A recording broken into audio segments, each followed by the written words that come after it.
or visit www.strategicmarketintelligence.com.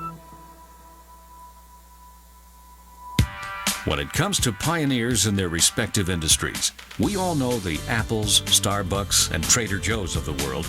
In the realm of recruiting, Decision Toolbox is the industry's best-kept secret, with 90% of their business from referrals and repeat customers. For over 20 years, Decision Toolbox's U.S.-based team of recruiters, sourcers, professional writers, quality personnel, and tech support has perfected a Six Sigma approach to talent management.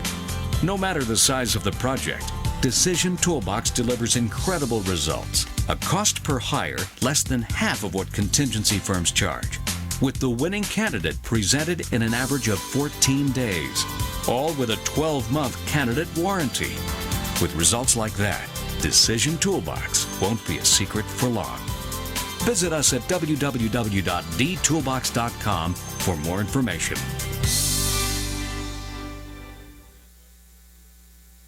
You are listening to the Critical Mass Radio Show, Orange County's business talk show, focused on exploring topics of interest to CEOs who are leading middle market companies. With your host, Richard Franzi. And welcome to the episode of the Critical Mass Radio Show. I am your host, Richard Franzi, and this is episode number 983 in our podcast family. Speaking of numbers, how about this? 920 robocalls every second. 2.46 billion robocalls a month. That's a reality, folks. We're facing that in our society today. YouMail is changing how the world handles phone calls through intelligent, cloud-based telecommunication services. Alex Quilici joins us. Love that name. He's Italian, I'm Italian. Joins us to share more of YouMail's services and how he found a solution for an everyday problem that's frankly plaguing most of us. But before we get to Alex, I'd like to say we love reviews here on Critical Mass Radio Show.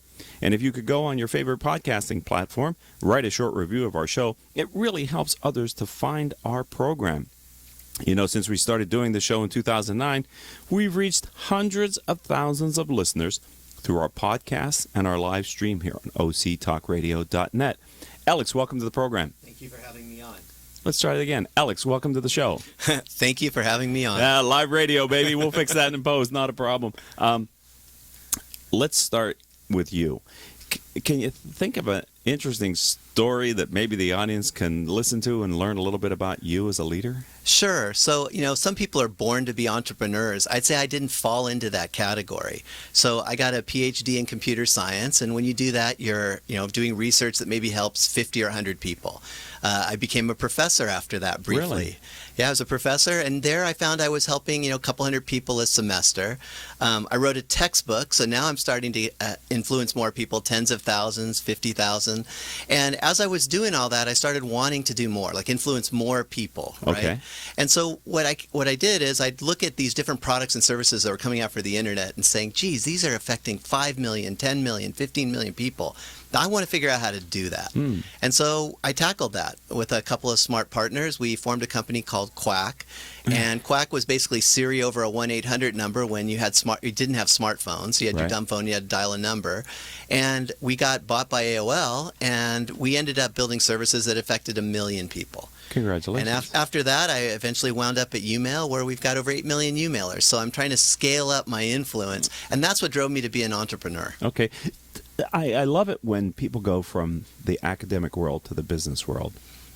Do you remember the day that you made that decision to leave the perceived security of the ivory halls for the world of entrepreneurship? Yeah, and I'd love to say it was some big light bulb moment. Epiphany. But it wasn't. It was a postdoc and I who had 3 ideas in a row that became fairly large companies. We said, the next idea we have, we're going to try to build a company. So you had 3 ideas that you saw others bring to market. That others eventually, variants brought to the market. And, it's easy to have an idea. So we said, if we get another idea and we think there's something unique about it, let's try it and see where we go. Really? And so the idea at the time was actually a device to help you comparison shop. This is Okay. before, smartphones. And the idea was that it would Imagine scour that the thing. internet and find the price for you while you were in the store. Something that's commonplace now. Right. We said, well, if we're going to do that, devices are really expensive. Maybe we could find a way to do it on your phone and just use your voice. And so it was supposed to be a voice shopper. You walk into a bike store and say specialized rock hopper, and you'd find what it cost on Amazon, and you could make your choice. Uh-huh. And so we decided that's a pretty good idea. Let's go do it. Turned out one thing led to another. We had to build a lot of technology. We ended up raising a bunch of money, and eventually we built a voice portal where you could ask for the weather, all the stuff that Siri does, or at least a simple form of Siri. And that came to the attention of AOL, and that's how we wound up providing a bunch of services to AOL. So I find it interesting in the entrepreneur's journey that you need to be committed to your dream, because the world will conspire to make it difficult for you to bring your product to market many times. But you also have to be willing to pivot when you realize your dream could be better or bigger or different if you went in that direction. That's always, for me, it's always a challenge for entrepreneurs not to give up on their idea too soon and not to be jumping around. What was it like for you to go through that evolution of, we thought we had a product to solve a problem, then we realized that you brought a different product into the marketplace? I think that's what being an entrepreneur is, right? I mean, it's about coming up with an idea that solves a problem. In our case, we wanted to solve comparison shopping in real time in a store, leveraging only your phone. It's then thinking through, well, how's somebody going to know to use us when they have to buy something? Well, they're not going to just know about us in the store. We're going to need something they starts habituating daily use. So, okay, well, what do people do every day? They get the weather, they get their email, they think about restaurants. And so we had to build that as a step to get to our dream. Okay. And then we realized, wow, getting to consumers is really hard and really expensive. Maybe we could talk to some of the portals that are out there and just provide their back end. So now we're pivoting again. Right. And then the portals, of course, use our technology to put something in front of consumers that they used every day to get their email. So it was a really interesting journey. And I think each time we pivoted, it's because you hit an obstacle or you run into a problem and you go, I can't solve it with what I'm doing now. I need to do something different. Okay, and that is a teachable moment here on Critical Mass Radio Show. And so, for the loyal listening audience, the gong means either I just heard something important, or possibly if you're multitasking, I just missed something important, to go back and listen to it again. Thank you, Alex, for sharing. You're welcome. It's great to have you here on the radio show. Thank you for having me on. All right, so let's talk about YouMail. So we have about 5 minutes in this segment. So how did you discover, you're not the founder, so how did you discover this firm? And just sort of start in the beginning with the discovery and take us through kind of where you are now and what the firm does. So originally what YouMail was a better voicemail service. And it was founded by a couple of folks who had the idea that when people call, you could give them a personal greeting. So mom gets one greeting, your wife or girlfriend gets another greeting, or if you have both, then two different greetings. Your friends get a third greeting. And it was actually really interesting because it was designed to be for millennials, with the idea that millennials personalize their life. Right. And so they built a prototype, and they'd come to Tech Coast Angels, where I was one of the Tech Coast Angels. And because I'd had experience in telephony, it was like, go look at this company. And I thought it was pretty interesting. I thought it's worth a flyer, put some money in, see where it goes. Okay. And, one thing led to another, and I found myself running it. Wow. And so that's where it started. But the vision that I think I brought to the table that's taken us a while to get to was, we'd like to actually not just be voicemail, but can we provide a set of services that make your smartphone smarter and help you in dealing with phone calls? So, you're a busy plumber, for example. You're getting calls all the time, but you're under a sink. I am. And you're under the sink and you're working, you can't answer the call. The person's getting upset because they went to voicemail. You can't get back to them. When you finally call them, you get their voicemail, and it's kind of a terrible experience. Yes. So we said, what could we do that would actually attack that experience and make it so when someone hits a voicemail service, they're delighted by it and you don't lose your business. Wow. And so that's kind of where we wound up with YouMail, is a suite of services that allow us to instantly respond to calls that come in, greet the callers personally, route calls, all this stuff on your mobile phone. And so as a sole proprietor or an entrepreneur, this is a great tool for helping you not lose business just because you couldn't answer the phone. And what's the back end? How does that work? I don't want to get geeky on you, believe we don't need that, but what's the intelligence behind the platform then? So there's a couple things. So basically we had to build a platform that could answer phone calls in the same way that people could. So it's figure out who called, Throw away the calls that don't matter to you. Figure out what sort of response you want to have to do. Figure out where do you want to route the call or the message. And so we built technology to do each of those pieces. And it sounds really simple, but one of our features is what we call a smart greeting, greet you by name. So if we want the service to be able to greet a caller by name, hi Richard, Alex can't come to the phone, we have to be able to build a giant database that maps phone numbers to names just to be able to do that and maintain it. And so there's a whole bunch of that built into YouMail where we had to build these sort of smart components to build what seems like a pretty seamless, smooth, simple experience. Wow. But simple is hard. Yes, and what I've heard and learned from you already in the 10 minutes you've been here on the program, we're going to stop for a commercial break, is the power of questions that entrepreneurs ask. It's really critical. So hold that thought, ladies and gentlemen, because I have some more questions for Alex when we get back after this very short time out. This is just a simple message about one of the products or services that I do professionally. I hope you might take a minute and listen to it if you haven't before. And we'll be back in a minute with Alex Q from YouMail. Richard Franzi is a highly sought-after keynote speaker on topics of interest to CEOs of middle firms across North America. Richard's talks include Killing Cats Leads to Rats, a fascinating look at how unintended consequences of CEOs' decisions impact their firm's performance. Your Gray Matter Matters, which explores how a CEO's mindset can differentiate a middle market firm and define its culture. Richard delivers talks to a variety of audiences, ranging from executive team retreats to keynotes in front of hundreds of CEOs. To learn more about his talks, visit criticalmassforbusiness.com and select the contact page or call 949-887-4104.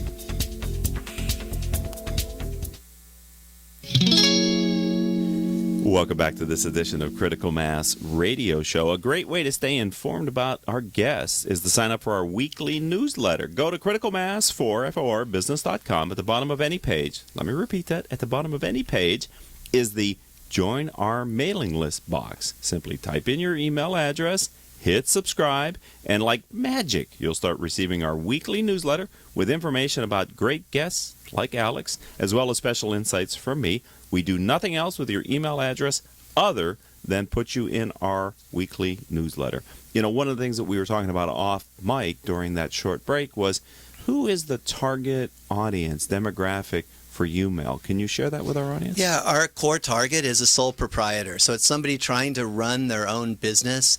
For example, you're a plumber, you're a real estate agent, you're a contractor, you may run a small volunteer group. That's our core focus. An internet radio show. Internet radio show, and yes.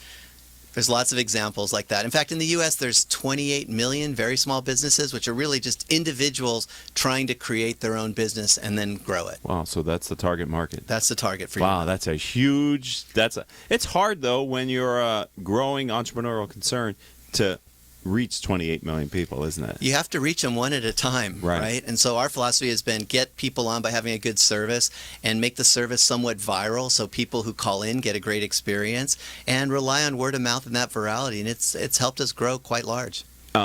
Is it a monthly contract? How does that work? So we offer a free service which does some basic services. So one of the things is we block robocalls, as you mentioned earlier. Yes. We help make conference calls and group calls easier. And we do some basic things to have your callers have a better experience, like greeting them by name or sending them an automated text message with, say, a link to a website or so on as part of the free. As part of the paid service, which is $12 a month for our what we call our professional edition, we basically amp up all of those things, right? So we really amp up our ability to greet callers professionally when they call you, personally and professionally. We amp up the ability to send a reply text message with, say, a link to your website and your email address, a link to an appointment book, whatever you want a caller who you couldn't answer the call to get. We allow calls to get routed. They can press 0 to talk to a person if you happen to have an assistant. And so there's a host of features that basically are what you'd want a virtual receptionist to do for you, but for $12 a month rather than $1,200 a month or more. Wow.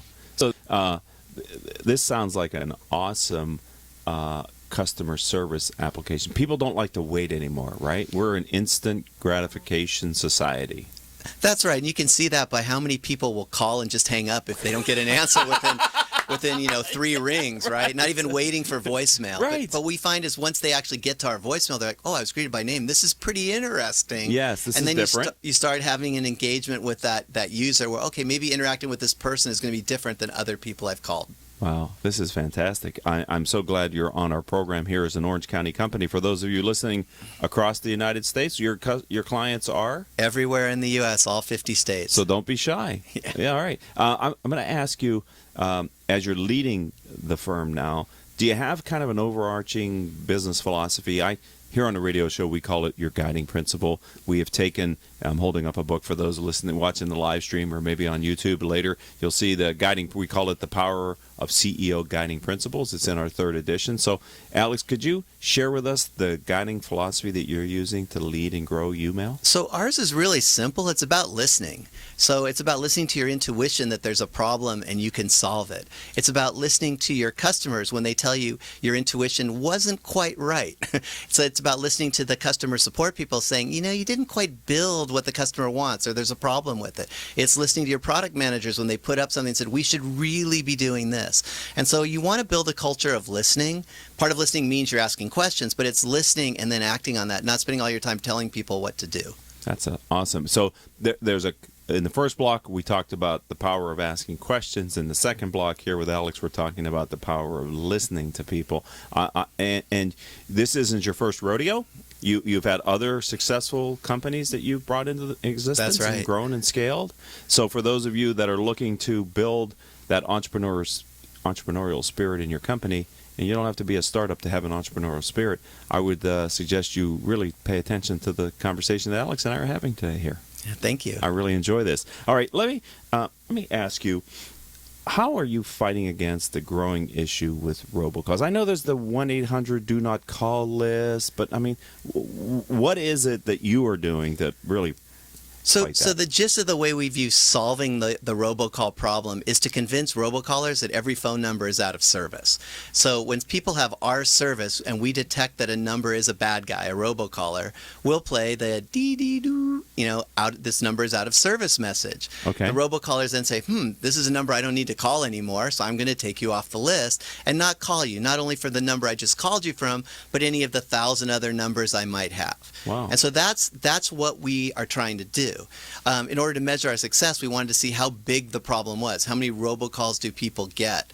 And so we provided something called the YouMail Robocall Index, which says there's almost 30 billion robocalls over the last 12 months. So we picked a giant problem. Wow. We think we know how to at least solve a big chunk of it by fooling robocallers into calling somebody else because your number's out of service. Right. And we provide a solution that can identify, using some smart software, identify who those robocallers are and then play them that message. So I mentioned in my question the do not call list. Is that not? I mean, that's a staggering number of robocalls. So the do not call list helps to some degree. If you're a legitimate marketer, you won't call people on the do not call list. But the problem is there are tons of scammers calling left and right. If you're trying to pretend you're Microsoft or pretend you're Citibank and steal someone's credit card, Or Google. or a cruise ship scam, you could care less about a do not call list. You're just going to start calling random numbers or call from a list of people who might have responded to some other scam, and you're just going to harass them with calls, and it just doesn't matter there's a do not call list. There must be some level of, I know this isn't your business. We're here actually not to talk about robocalls, but to talk about YouMail. But there must be some ROI in robocalling for it to be that prevalent. Well, and one of the reasons it's gotten so bad is exactly that. The ROI is dependent on your costs and your revenue, right? Yes, right. And so costs drop to near zero. To make a phone call that rings 3 or 4 times, see if someone picks up, then call the next one, or maybe leave a voicemail and try to get people to call you back, it's almost zero. Maybe you're paying a penny a call or something. So, if you get someone to pay $100 in your scam, 1 every 10,000, you're break even, and it's just not that hard to do. Wow. Okay. Well, this is an excellent product, YouMail. Again, I'm very enthusiastic that you're here.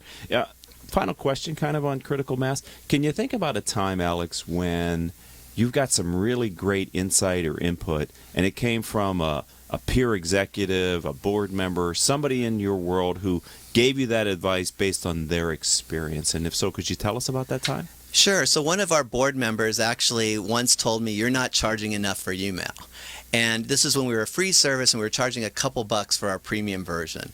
And I had all these reasons. I went to, no, I think we can barely charge this. We need to do all this stuff to make it better and worth more. And he simply said, well, have you tested it?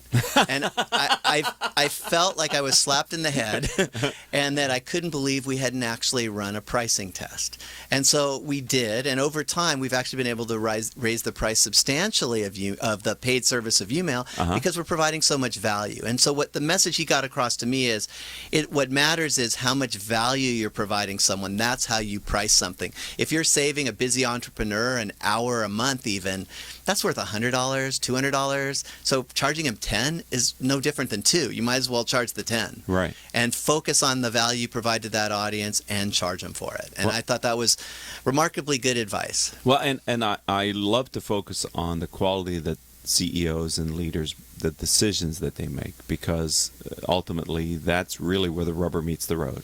Right? It is, and sometimes it's a hard decision because, you say, I'm going to raise the price or I'm going to charge a new price going forward, and people scream. There's a certain number of people like, that's terrible, why can't you do this all for free, or can you do a new version that's just a few ads I click on every month?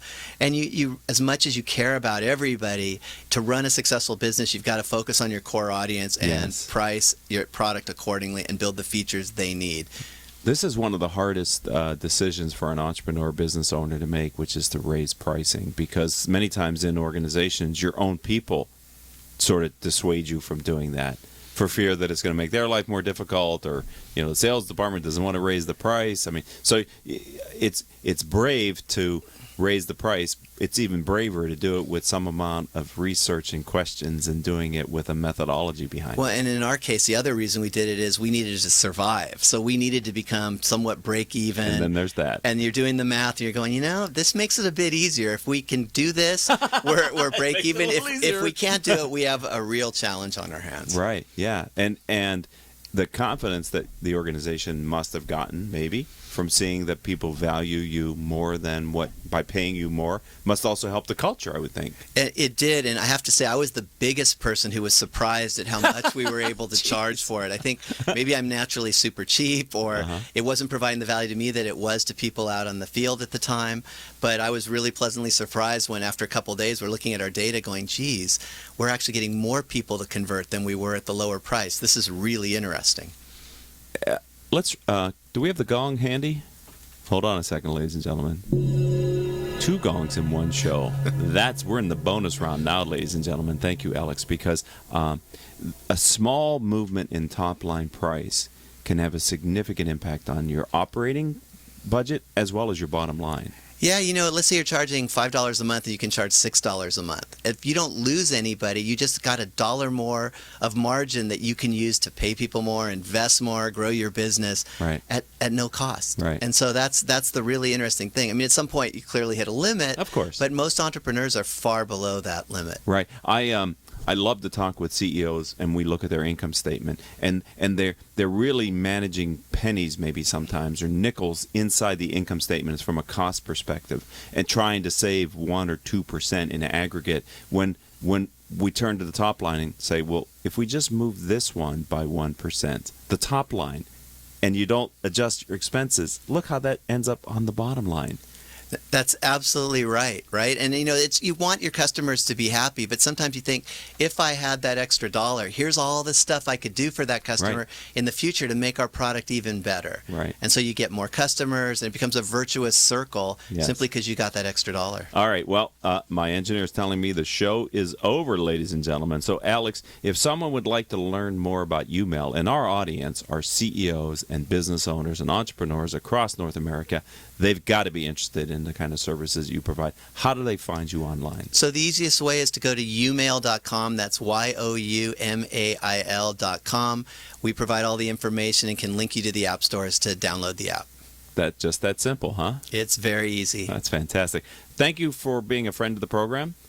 Thank you for having me on the show. It's been really fun. Yeah, welcome you to the Critical Mass community. And I just want to thank you for sharing a little bit about what you've learned as a successful entrepreneur and what you're doing to build and grow YouMail here today on the show. It's fun to share, and I hope there's an entrepreneur out there I helped. I'm sure you have. All right, ladies and gentlemen, I'd like to thank our engineer for today, none other than Paul Roberts. Our producers are Joan Park, Crystal Nunley, and Haley Stern, and I'm your host, Richard Francie. If you'd like to learn more about the radio show, the books that I write, the CEO peer groups that I lead, then visit my company's website, criticalmass4business.com. And until our next show, I hope all of your business decisions will move your company in a positive direction. You have been listening to Critical Mass Radio Show Business Talk Show, focused on exploring topics of interest to CEOs who are leading middle market companies. With your host, Richard Francie.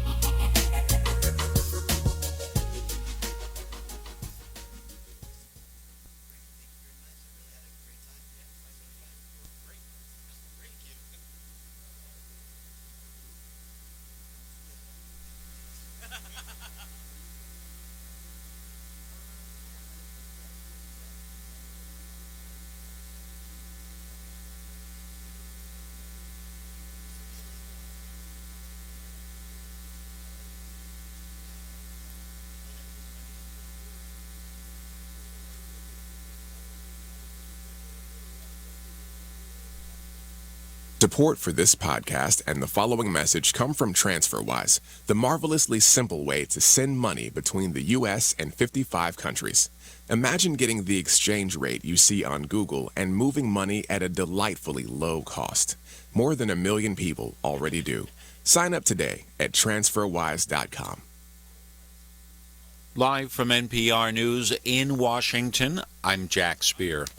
The Trump administration has issued new guidelines for immigration enforcement that could sharply increase the number of deportations.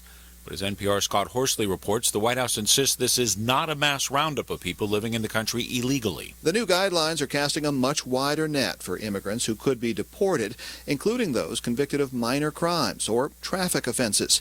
During the Obama administration, deportation was largely reserved for serious criminals and those who'd arrived in the country just recently. White House spokesman Sean Spicer says the new guidelines give immigration officers more latitude. The last administration had so many carve-outs for who could be and who couldn't be adjudicated that it made it very difficult for the customs and enforcement people to do their job and enforce the laws of this country. The new guidelines don't change the status of those who were brought to the country illegally as children and who've been granted a temporary reprieve from deportation. Scott Horsley, NPR News, Washington. The new head of the Environmental Protection Agency told his employees today the nation should not have to choose between the economy and the environment.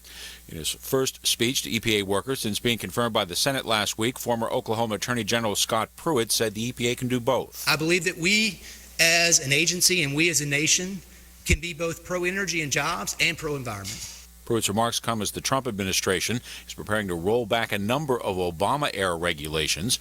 Known for frequently suing the agency, Pruitt told a room of 70 staffers he'll work with states to be partners and not adversaries. More heavy rain in northern Nevada and California is testing dams and other water infrastructure while putting thousands of people on notice they may have to evacuate.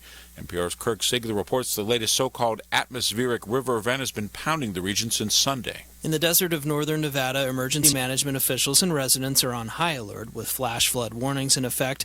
Up to 3 inches of rain and sleet has reportedly fallen in the Reno and Carson City areas in a matter of hours. Northeast of Carson City, a retention pond adjacent to a large dam is overflowing its banks, and hundreds of nearby residents are being put on notice to evacuate. A surge of 2 to 4 feet is predicted in some neighborhoods in the town of Dayton. Meanwhile, the mudslides and flooding continue to worsen in northern California, which has borne the brunt of several major storms in recent weeks. Rescuers waded through chest-deep water to evacuate dozens of people.